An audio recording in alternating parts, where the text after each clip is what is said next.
Assalamualaikum anak-anak. Halo, apa kabar? Masih semangat belajar ya? Di materi kali ini, kita akan melanjutkan pada pembelajaran sebelumnya. Jika pada pembelajaran sebelumnya, kita belajar tentang aktivitas yang menggunakan organ gerak, maka sekarang kita akan membahas tentang salah satu dari organ gerak tersebut. Kita mulai saja ya. Mari kita amati gambar berikut ini.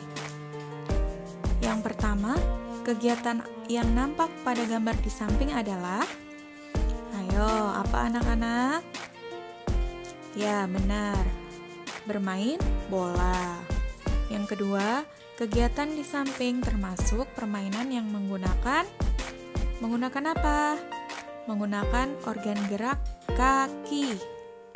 Yang ketiga, tempat yang aman untuk melakukan kegiatan tersebut adalah di mana? Di lapangan. Yang keempat, apa saja yang harus dilakukan sebelum melakukan kegiatan tersebut? Yaitu pemanasan ya. Jangan sampai tidak melakukan pemanasan sebelum olahraga. Wayan telah selesai membantu Pak Made memanen sawi dan bayam. Kemudian, Wayan membantu Pak Made menanam kol. Kol hasil panen kali ini sangat bagus, bentuknya bulat dan besar. Syukur Wayan, hasil panen kali ini sangat bagus, kata Pak Made.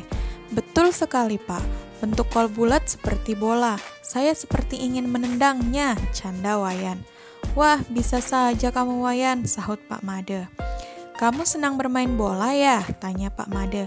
Ya, tentu saja senang Pak. Bahkan saya jago menendang, menggiring, dan menerima umpan bola Pak, sahut Wayan.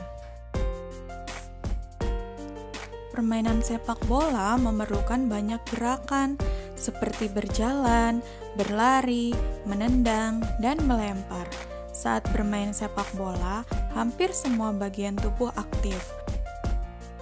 Hal itu tentu mengharuskan semua organ gerak dalam tubuh, baik otot maupun tulang, bekerja dengan baik. Coba kita amati aktivitas kita dalam kehidupan sehari-hari. Saat berjalan, mengapa kaki kita bergerak? Mengapa tangan kita bisa berayun, memegang, dan menggenggam? Kaki dan tangan kita bisa bergerak karena pada kaki dan tangan terdapat tulang dan otot. Tulang dan otot itulah yang bisa menggerakkan tangan dan kaki kita.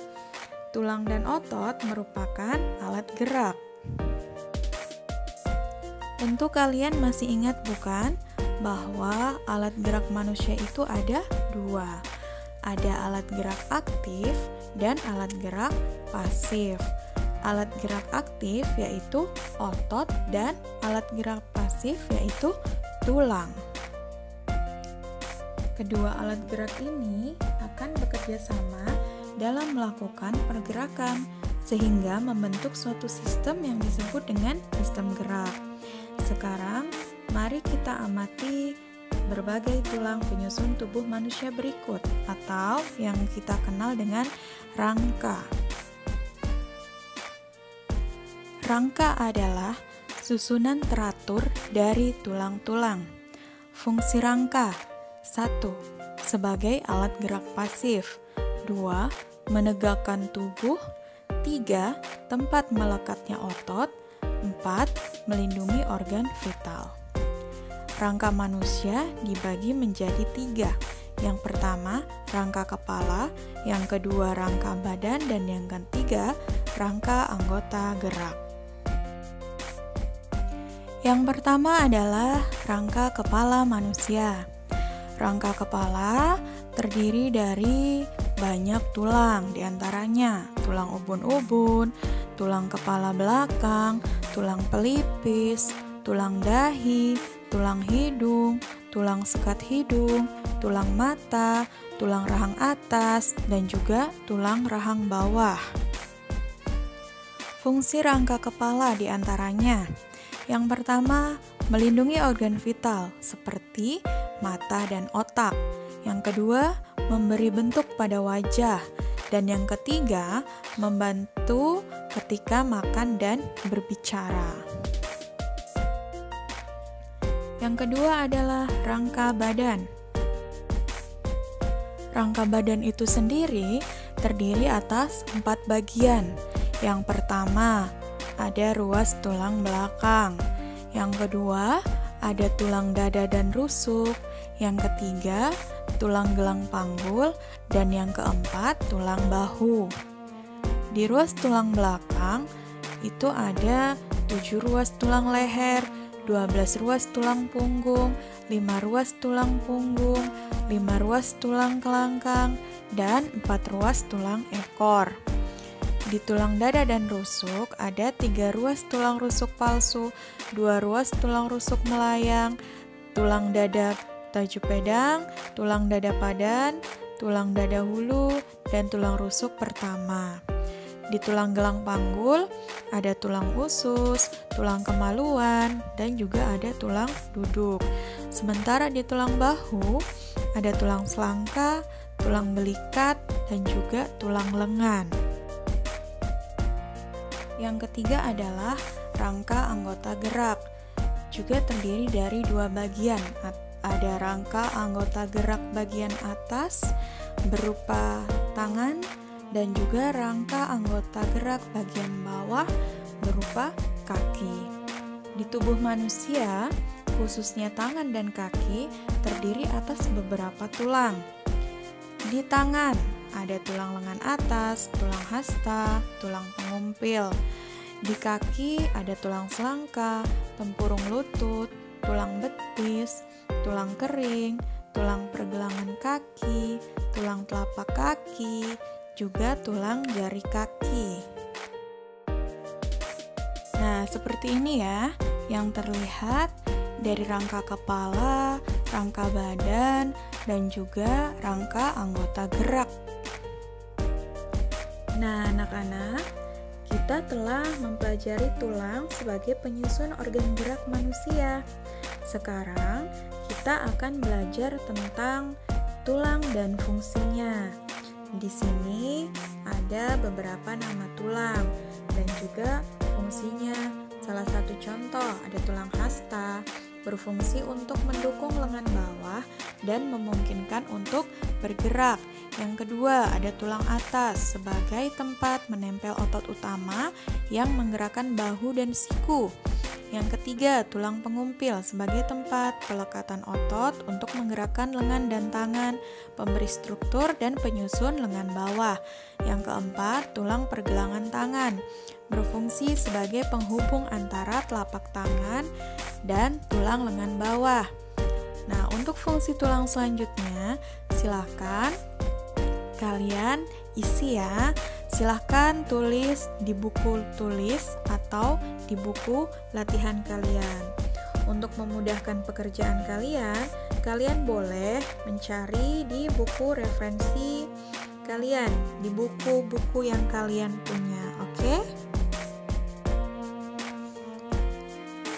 Apakah kalian suka membaca? Membaca merupakan salah satu kegiatan yang menyenangkan dan dapat menambah pengetahuan kita. Pada saat membaca, sebenarnya isinya sudah dapat kita terka atau kita prediksikan sebelumnya dengan melihat sampul atau cover buku tersebut. Karena memang sampul atau cover buku merupakan bagian buku yang berupa gambar ilustrasi yang bisa mewakili isi buku. Cover atau sampul merupakan cerminan dari keseluruhan isi buku.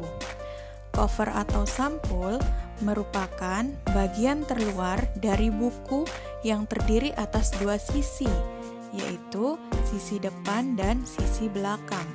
Kedua sisi itu saling mendukung dan melengkapi, serta menguatkan isi dari buku tersebut. Cover yang baik adalah yang bisa mempengaruhi dan menarik minat orang untuk membaca buku secara keseluruhan. Untuk itu, maka sebuah cover harus memenuhi unsur-unsur berikut. 1. terdapat judul dengan pemilihan jenis huruf yang menarik dan mencolok. 2. Terdapat kalimat penjelas judul yang singkat dan mudah dipahami. 3. Terdapat nama penulis. 4. Terdapat identitas penerbit. 5. Menyertakan gambar yang menarik. 6. Terdapat sinopsis isi buku pada sisi belakang. Dan yang terakhir, terdapat identitas buku pada punggung buku. Bagaimana anak-anak? Menarik bukan pembelajaran kita pada hari ini?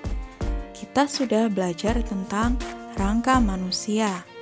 Masih ingat rangka manusia dibagi menjadi berapa? Ya, dibagi menjadi 3, rangka kepala, rangka badan, dan rangka anggota gerak. Kemudian, kita juga sudah belajar tentang cover. Jangan lupa ya anak-anak, tugasnya dikerjakan. Tugas tentang fungsi tulang-tulang pada manusia. Ditunggu. Sampai jumpa pada pembelajaran berikutnya. Wassalamualaikum warahmatullahi wabarakatuh.